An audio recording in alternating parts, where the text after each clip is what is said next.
Hi hello नमस्कार, स्वागत आहे तुमचं गार्डनिंग विथ सुवर्णा या आपल्या यूट्यूब चॅनलमध्ये। स्पायडर प्लांट एक लोकप्रिय low maintenance easy to propagate air purifying plant.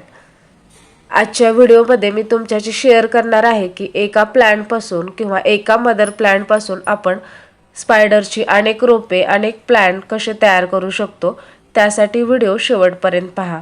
हे मेन स्पायडर प्लांट आहे, याला आपण मदर स्पायडर प्लांट सुद्धा म्हणू शकतो। याला भरपूर प्रमाणामध्ये छोटे छोटे स्पायडर प्लांट आलेले आहेत, त्याला बेबी स्पायडर किंवा रनर असं आपण म्हणू शकतो। या प्रत्येक छोट्या बेबी प्लांट पासून एक मोठं प्लांट आपण तयार करू शकतो।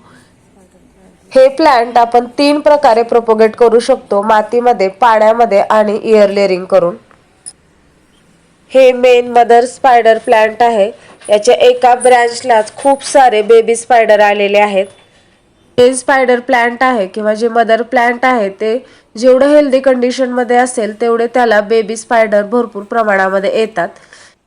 प्रोपोगेशन करण्यासाठी आपल्याला जेव्हा बेबी स्पायडर प्लांट कट करायचं असतं तेव्हा थोडंसं हेल्दी मोठ्या साईजचं मॅच्युअर आणि ज्याला खालच्या साईडनी एरियल रूट आलेले आहेत असंच बेबी प्लांट आपल्याला सिलेक्ट करायचं आहे। खूप छोट्या साईजचं बेबी प्लांट्स आपल्याला प्रोपोगेशनसाठी वापरायचं नाही आणि असं थोडंसं मोठ्या साईजचं जे बेबी प्लांट आहे ते आपल्याला कात्रीच्या साहाय्याने असं कट करून घ्यायचं आहे।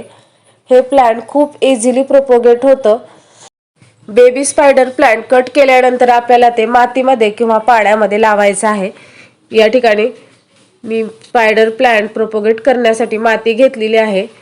स्पायडर प्लांट लावण्यासाठी पाण्याचा चांगला निचरा होणारी माती वापरायची। या ठिकाणी मी 50% नॉर्मल सॉइल घेतलेली आहे आणि त्यामध्ये 25% कंपोस्ट आणि 25% कोकोपीट मिक्स केलेलं आहे आणि यामध्ये आता मी बेबी प्लांट आहे ते लावणार आहे। अतिशय इझी मेथड आहे। अशा भुसभुशीत मातीमध्ये आपल्याला ते प्लांट खोवून घ्यायचं आहे।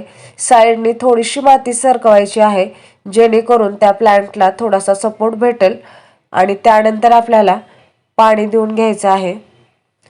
अतिशय इझी मेथडनी आपण हे बेबी प्लांट लावू शकतो। हेच प्लांट जर तुम्हाला पाण्यामध्ये लावायचं असेल तर तुम्ही काचेच्या किंवा प्लास्टिकच्या बॉटलमध्ये किंवा बाउलमध्ये पाणी घेऊ शकता आणि त्यामध्ये बेबी प्लांट ठेवू शकता। 8 ते 10 दिवसामध्ये त्याला रूट येतात, त्यानंतर तुम्ही ते मातीमध्ये लावू शकता। स्पायडर प्लांट आपण लहान, मध्यम, मोठ्या आकाराच्या कुंड्यांमध्ये लावू शकतो। त्याचप्रमाणे आपण जे हँगिंग बास्केट असतात त्यामध्ये सुद्धा स्पायडर प्लांट लावू शकतो। एक हँगिंग प्लांट म्हणून सुद्धा स्पायडर प्लांट अतिशय सुंदर दिसतात। डेकोरेटिव्ह पर्पजसाठी जर आपल्याला स्पायडर प्लांट लावायचा असेल तर छोट्या मोठ्या आकाराच्या सिरॅमिकच्या पॉटमध्ये सुद्धा आपण स्पायडर प्लांट लावू शकतो। या एका मदर प्लांट पासून मी आतापर्यंत बऱ्याच वेळा बेबी स्पायडर प्लांट प्रोपोगेट केलेले आहेत। हे पाहू शकता अतिशय सुंदर ग्रो झालेले आहेत। आजचा व्हिडिओ जर तुम्हाला आवडला असेल तर लाईक करा, शेअर करा आणि गार्डनिंग रिलेटेड नवीन व्हिडिओ पाहण्यासाठी चॅनलला सबस्क्राईब करा।